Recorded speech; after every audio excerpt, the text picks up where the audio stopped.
welcome back to what seems a long time for us. Steve's been away for 4 or 5 weeks in his proper job, as I call it. So what we'll quickly do is go through what's happened in the last few weeks and what the future holds, if you will. So you may remember, I think last time we had the Moonstone 3-door on that ramp, the RS500 on this ramp.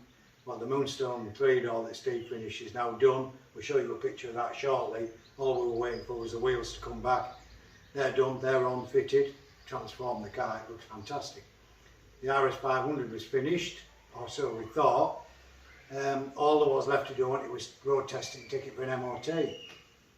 Unfortunately, I took it for the MOT, and when I got there, just wasn't quite happy with the sound of the engine. So it plays over in your mind for a while. Anyway, I wasn't happy with something. There was a little slight tap, and anyway, we spoke to the owner of the car, and he said, "Look, while you've got it, Paul, because he lives a long way from me, investigate it, see what you think." Anyway, we took the head off, couldn't find anything drastically wrong with the head, apart from the valves weren't seating properly due to real bad carbon buildup around the valve seats. So we thought, right, strip the head, rebuild the head, that'll be the end of it. Anyway, the owner quite rightly said, you know, is it worth, while the engine's in bits, having a look at the bottom end? And a good job we did. We'll put some pictures up to show you. The pistons weren't horrendous, but they were scored. The block had a little bit of wear in it. So anyway, long story short, the RS500 is still here. It's over there with the engine out of it. The engine's away at the moment now with Paul Bulmer, who builds the road car engines for us. So he's on with that as we speak. So in the next video, hopefully the engine will be back and you'll see us starting to put that back in. But the bonus for that, it isn't a massive job because obviously we've done all the dress-up work, all the having everything plated, the inlet manifold aquablasted, etc, etc. So it wasn't a complete waste, because obviously when the engine comes back, we just simply bolt everything back on it, put it back in the car, put the fluids in it, and away it goes. So a bit of a sad end to that car, but at the end of it, it's going to have a fully rebuilt engine in it, so the car's going to be a better car. So that's the last 2 cars you've seen, and you'll see obviously on the workshop now, we've got this old beast, the old Mark II RS2000. Yes, we do other things, we don't just work on Sierras. So this was a customer, a new customer to us, who actually came to buy a Moonstone RS500 that we had for sale. He looked around the workshop and was impressed with what he saw. He liked our attention to detail, he liked the workshop, and you know how clean we keep everything. So he asked us if we would do some work on this for him. So we've ordered a load of bits for this. It's got compression struts and things on it, and it drives terrible, to be honest, a bit clunky and rattling. So he's asked us to put this back to a more user-friendly driving car. So we've ordered standard front anti-roll bar, all bushes, and a load of other bits and pieces from Graham at GS Escorts. So as soon as them bits arrive, which should be later this week, we'll be on with that one. We've just taken a white RS500 off this ramp that was here for a service, comes every 2 years, and believe it or not, it hadn't even done 1 mile extra since the last time we serviced it. But the owner has 3 500s and he brings them all to us. We service them all every 2 years. He likes the stamp in the book to keep the history up. So, you know, if that's what he wants, we do it. And he has this car, which is another different one to us, which is a Focus RS Mark II, a green one, low mileage, only 9,000 miles on the clock. That's here for a service and an MOT, so we've got that to do. And the keen eye amongst you, what more stuff done. We've got a new ramp fitted in this side eventually. We had the same ramp as this one here, but we had a few problems with it, so that's been changed under warranty. Once it's in a nice new flash colour. Okay. And before we go any further, I'd like to take note, Steve now has proper workwear with his name on it, so he remembers who he is when he gets up in the morning. So I think really, there's obviously a couple of other services and that we've done in the meantime, but they're just standard services, not exciting. So we're back at it now, Steve's back. He's been working on Andy Kirkley's car. I'll let him tell you what he's been up to on that car.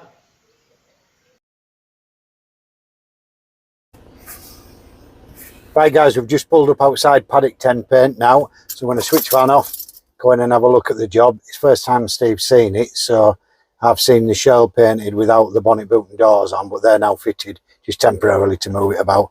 So we'll go in and have a look and see what Steve thinks. Hope you've got your tissues ready. Alright fellas. Alright Gary, alright? Yeah, not too bad. All ready for you. Mint.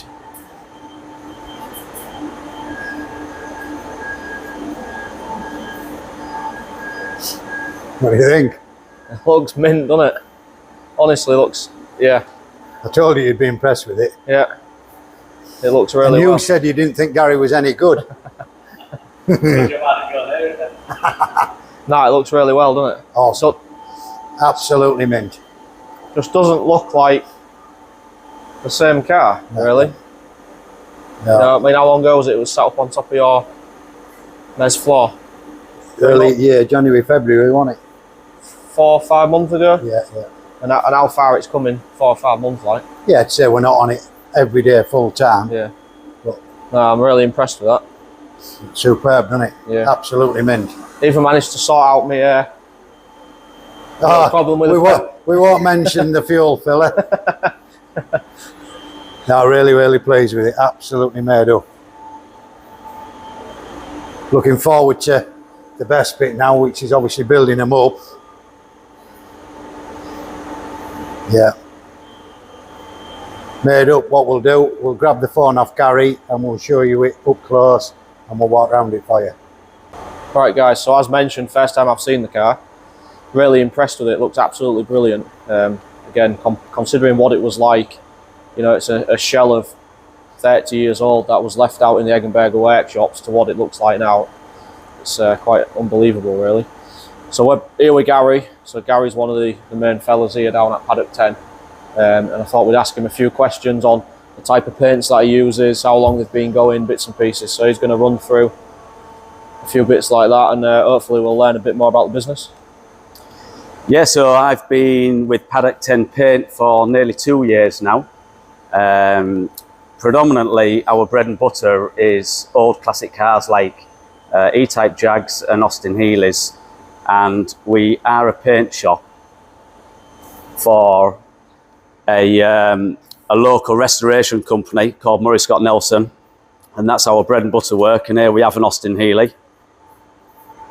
So we tend to work on high value cars, which is why obviously we've had a go at doing your RS500. A lot of blood, sweat and tears on the RS500, I can tell you, and a lot of head banging on that roll cage inside. So as you can see, it's all been done, external, internal, underneath, engine bay, all to the sort of best highest standard we could achieve on this. And with it being black, we've gone over and above what we would normally have to do for a normal coloured car. Everybody in the industry knows black is very unforgiving. So do you want to just run us through, obviously, the time lapses and what have you people are seeing? So can you just give us a quick insight as to where you started with it and the steps that you went through? Yeah, so originally we sort of set the camera up for the time lapse to record the whole thing really from beginning to end. So we started with a bit of deburring, cleaning some grind marks up, all the sort of fabrication side, making that clean. We then, this is a quick version of it, we then moved on to epoxying the vehicle, and then into primering, and then into colouring the inside. We worked on the inside first and did that to a finish. Then we started reprofiling the side panels, which does include filling it, but there is not a lot of filler in this car at all. It's a very good car. I wish they all came this good. It's just sharpening up some lines, taking out where you guys have modified and moved things. So we went from filling to priming. This particular car we painted in direct gloss spectral paints. We predominantly use spectral and novel systems here. We then wet flatted the car and then clear coated it to try to give it that little bit of extra depth, which hopefully comes through on the camera and obviously in person. So you mentioned you epoxied it. So do you epoxy that before the filler goes on? Yes, we do. It creates a base for the filler to sit on, and a protection against weather. Obviously metal will get hot and cold, and it can get damp, and this acts as a barrier. Yeah, and that's something you do with all cars. All the cars, they're all cleaned up. The metals are all keyed, and then they're all epoxy primed. Yeah. So yeah. And then obviously you filled it, and then I'm guessing what primer do you use after that then? We use spectral material. So it's a high build primer. Yeah. So we use a high build primer. If necessary, we'll use a spray filler, which I did on some of the sides where the lines were, which is, it's a spray filler as it says, but it's very, very fine, but it just gives you that little bit extra, which we wanted on the black, obviously. We wouldn't have done it if it was white. No, it looks really well.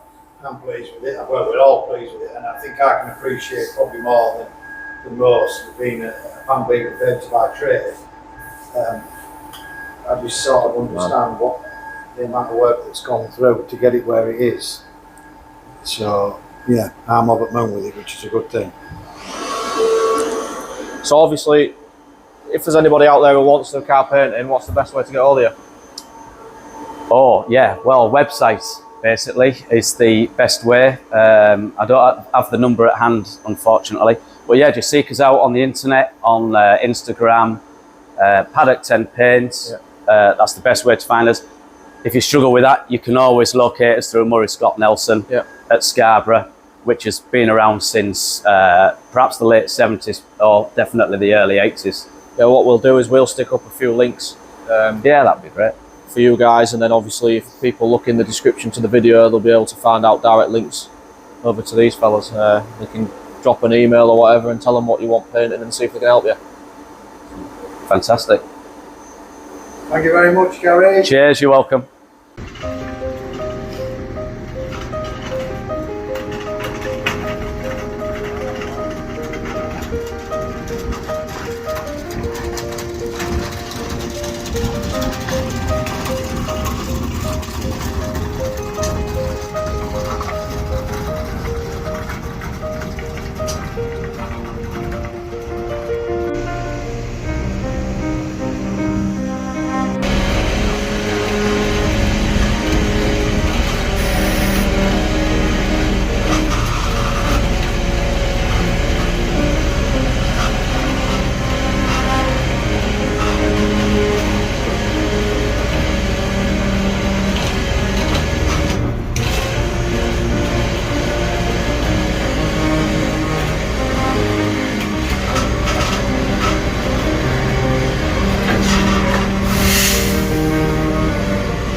Right guys, as Paul mentioned, I've been working on Andy Kirkley's car, so we'll go through them, we'll have a look, and on the way through we'll have a look at the wheels that have been come back from refurb on Kim's car. Obviously there's the car that Paul mentioned, RS500 that the engine's back out of, and there's the 3-door. So if you look back through the videos, you'll see the stages of us basically giving it a light, I guess a light recommissioning, and the last part of the build was to put the refurbished wheels on. And that kind of finishes that one off, so that's just waiting for the customer to come and collect now. I will note you'll see probably a little bit of brake dust on them new wheels because I did take it for an MOT, which thankfully passed. A couple of other cars in here new to the workshop. That's a white RS500 that we just sold this week. Beautiful, stunning bubble arch Mark 1 Mexico. That's been sold, that's getting collected on Saturday. Unbelievable, this car. I don't know if any of you saw it on our website, but Steve here can't find the bonnet catch because it's too old for him. But just look at that. Honestly, this car, the underside paintwork on this car is absolutely incredible. A real credit to the young lad who restored it. A phenomenal job. Anyway, here we are. I'll let Steve tell you what he's been messing about with, pretending to do today. So here's Andy Kirkler's car. Also, you might have already seen in the video that the shell's back from the paint shop. So this is obviously, before we get into Andy's car, this is waiting for us to start the rebuild on this one. So this is the black car back from the paint shop. So that's obviously sat there waiting for us to get onto it. But what we're doing at the minute is we're concentrating on this one because we're taking it down to Brands Hatch on the 1st and 2nd of July. So basically this will be on show. This will be on show with the Bastos car. So the Bastos car will be, I think Steve Soper's driving that one. That's correct, yeah. So he's going to take that out for some demonstration laps, and obviously this one will be sat on display basically. As you can see, there's no engine, so we're not doing no demonstration laps, but what it will be doing is looking pretty and basically showing off the restoration that we've done so far. What we're thinking of doing is getting a small electric motor and just strapping it to a cross member there and telling everybody it's our latest EV vehicle, you know, just to take the piss, to be honest. So yeah, may as well start around at the back. So obviously the last video was waiting on the wheel bearings to come, or the wheel bearings and the wheel bearing seals, the dust seals. So I've built them up now with the fans. So the fans, we think that there's a big air duct comes around here. And obviously funnels in here and funnels air into the veins of the brakes. We think the fans are there to pull the air through and help draw air through it rather than try and force air in. But I've built them up. They've got the stub axles in, they've got inner and outer wheel bearings in, and they've got the dust seals in, and obviously they're full of grease. So they're all ready to go. So that was what I did Tuesday, I think. Yeah. And then obviously after that, with it being on show, we've kind of concentrated on getting as much of the inside together as we can. So what I've been doing is looking through all the pictures of this car in '88 when it was in the cam shipping livery, and basically recreating all the dashboard gauge binnacles and bits and pieces. So this came originally with a different layout. So we had battery isolator here, another button here, and this gauge was down here in up here in a 3 gauge pod. So the Rouse cars, if we look back through any of the original pictures, the Labatt's car and all the rest of it, they had this pod sat down here, and that's basically what I've been recreating over the last day. And this one again was in some like cheap printed effect carbon fibre, so that's been remade. And then I've remade this one over here. Let me just get that into view. So this one here, I've remade this one as well, as per the original layouts of the Rouse cars. So that's original, is this? So yeah, the centre console, the centre binnacle, that's still the original part. So we've not had to do any work with that. That's not been touched. So yeah, that's what I've been on with over the last couple of days. And then my job for back end of the week is basically the fuel tank cover. So again, this is not an original part. It would have normally have been in aluminium and a single piece. It does make it a lot easier being in 2 pieces. When you want to access the fuel system, you've only got to take 1 piece off instead of taking the 2. So what I will be doing is basically exactly the same as you see it there, with a piece in here as well. So it'll come up from here, folded into here. It'll have the Zeus fasteners in, and then obviously this back piece will be a separate piece, but it'll just be an alloy, probably powder coated satin black, I'm guessing. Is that right, Paul? Yeah, because we're going to get all the dash panels that Steve's made that are now correct to our Rouse should be. All of them are going to get powder coated in satin black. it's just we find that satin black powder coat is real durable. You can give it a knock and it doesn't chip off like, you know, painting them with spray guns and what have you. So we'll get all these powder coated satin black to match the original centre dash binnacle that is still the original one. So yeah, we're getting there slowly with the car. We're waiting for bits a little bit from Andy. We wanted to get the loom and that in really, but he's struggling to find some of the looms, so we've got some of it, and he's borrowing a genuine Rouse loom off somebody to copy, so we can make a brand new loom from front to back. So unfortunately we were hoping to get it really engine and gearbox in and almost complete, ready for this event at end of month, but with Steve being away longer than we expected, me having to try and do all the road cars, the servicing and that, get these cars finished, it meant we didn't get quite as far with this, but we're making the effort to get it there. It will be on display, so if any of you are available that weekend, come and have a look at it, see what you think. Yes, I think we're waiting on, so wheels should turn up end of this week, Saturday. Tyres will come Saturday. Yeah, we've got the wheels, brand new wheels. Wheels will go on, and then that essentially it'll be rolling at that point. We've got the air jacks, we ordered them from Demon Twigs yesterday.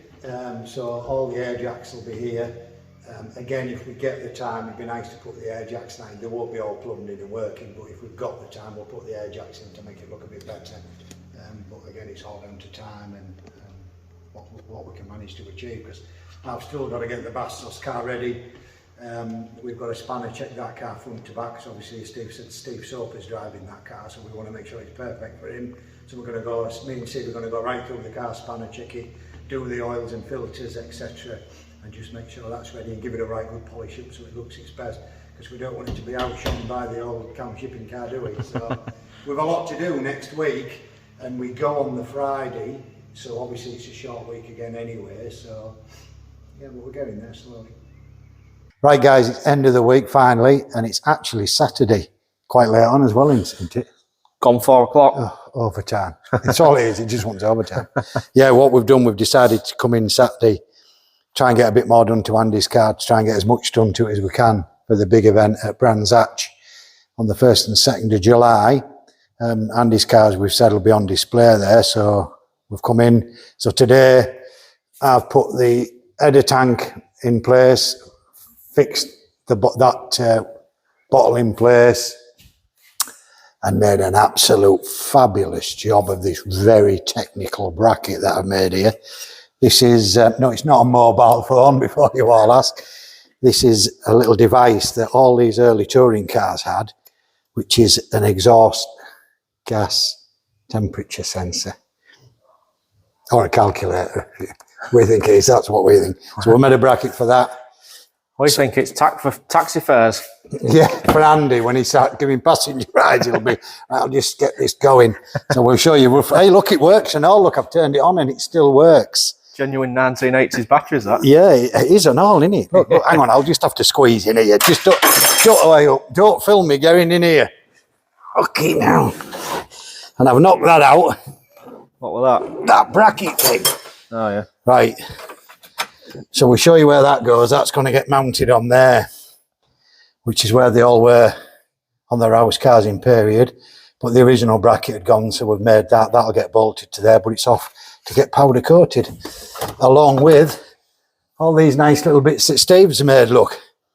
So basically he's copied the original switch panels. We've made sure that all the switches, or Steve's made sure all the switches and buttons are in exactly the original place that the Rouse cars were.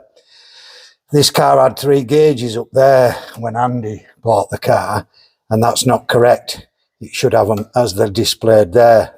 All these are the original Rouse gauges, by the way. I know they look a bit funny with these doofers on, but they are the original Rouse ones.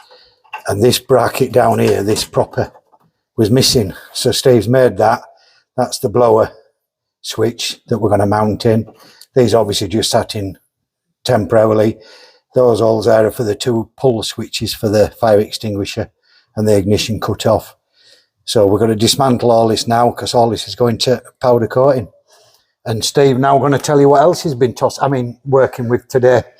As you can see, look how, you'll see in a bit how clean his shirt is now, mucky man is. I'm going to film you getting out of this now, so we can all have a good laugh for that. There we go, look, there he is. Tell you what, it's good job I'm so slim. You didn't hear that. That's it, dashes in bits Dashes again. in bits again. Right, give us that new show then.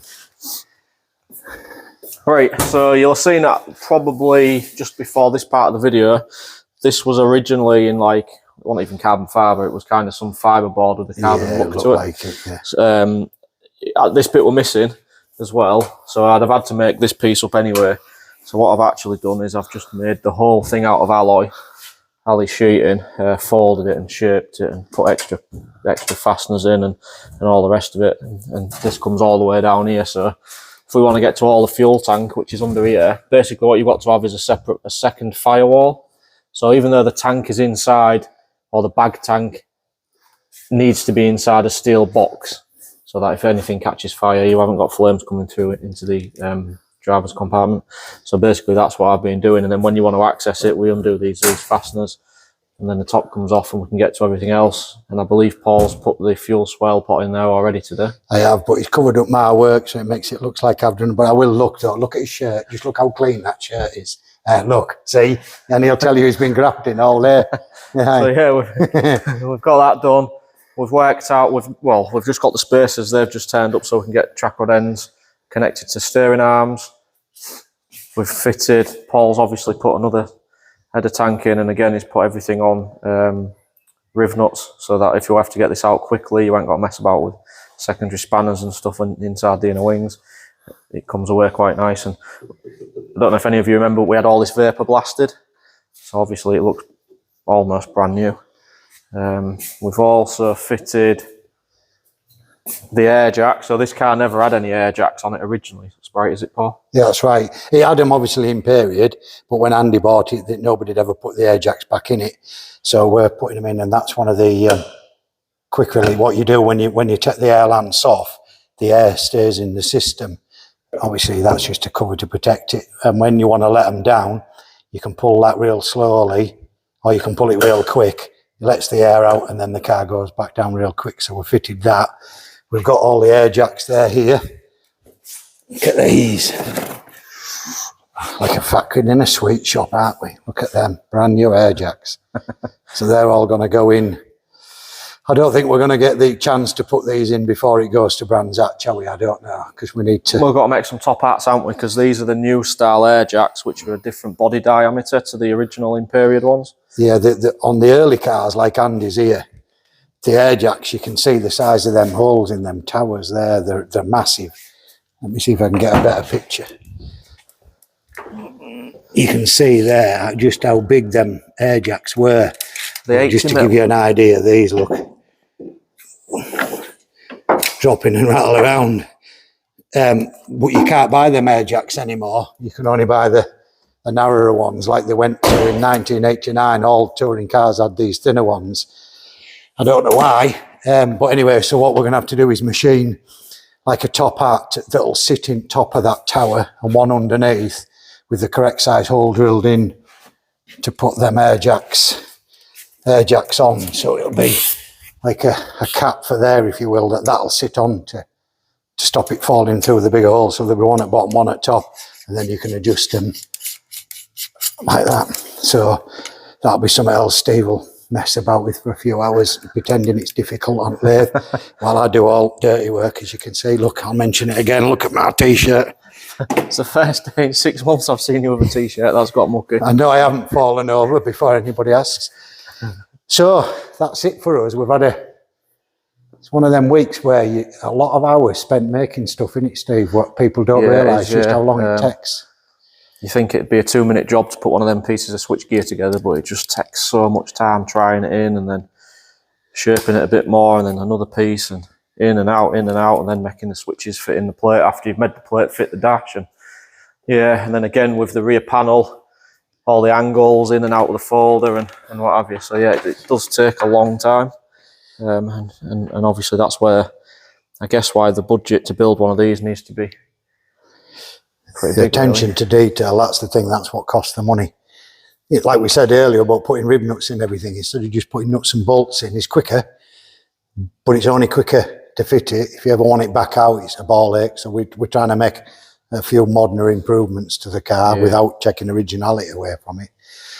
So we're nearly there. Next week we'll have the brakes and that on it, won't we, Steve? And we can put it back on its wheels, and we've got some tyres, got brand new wheels for it. Hopefully all these bits we've shown you will be powder coated, so they'll all be nicely satin black and fitted. But then I forgot, Steve mentioned me earlier, I've got my car to do. So I've got to work on that next week and get that ready. We're going to spanner check it, just go through it, change on oils on it, check everything over, because that's going to the same event as this car. But Steve Soap is actually driving that car, so I better make sure it's right, Hannah. So that's it, I think, isn't it? Yeah, I think that kind of rounds up our extended week. Not a short week, this one. Can't believe I have to pay him half time for Saturday. You did say half time, didn't you? Yeah.